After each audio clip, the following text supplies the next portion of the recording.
Gringoire, by chance, had followed the gypsy woman. He saw her make for the Rue de la Coutellerie, goat in tow. He followed her. Why not? He thought. There is for the mind a naive pleasure in following a pretty woman without knowing where she is going. This frivolous abdication of one's will, this obedience to a foreign fancy, formed in him a happy medium between servitude and freedom. He took pleasure in it, a mixed and indecisive spirit, fond of the ambivalence of things. So he walked on, amused by his conjectures, an effort of reverie amid the city's barriers. Sometimes, at the closing gates, he would catch scraps of conversation.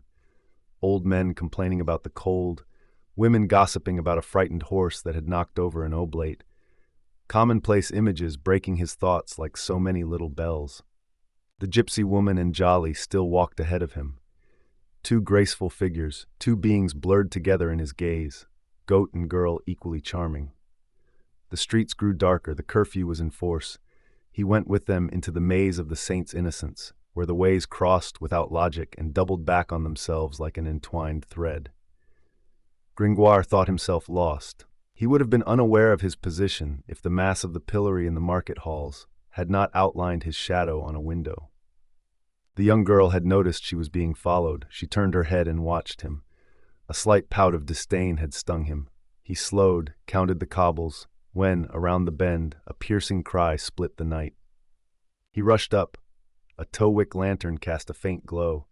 The gypsy woman was held by two men who were stifling her cries. The goat bleated. "To us, gentlemen of the watch!" cried Gringoire and stepped forward. One of the assailants, stoic and terrible, was Quasimodo. He shoved Gringoire aside with a blow and disappeared, carrying the girl folded over his arm while the other fled. The goat ran in a panic. "Murder! Murder!" cried the gypsy, whom the night made all the more vulnerable. Then a horseman appeared, spurs ringing and a proud surcoat of arms. "Halt there, wretches, and let go of that harlot!" His voice rang out. It was Captain Phoebus de Chateaupers. He snatched the girl and set her upon his saddle.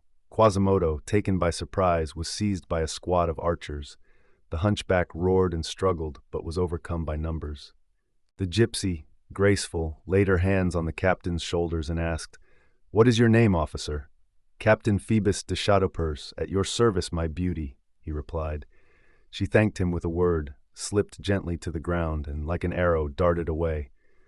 "Pope's navel," the captain swore, clutching Quasimodo. "I would have preferred to keep the trollop." "The warbler has flown away, the bat remained," said an archer.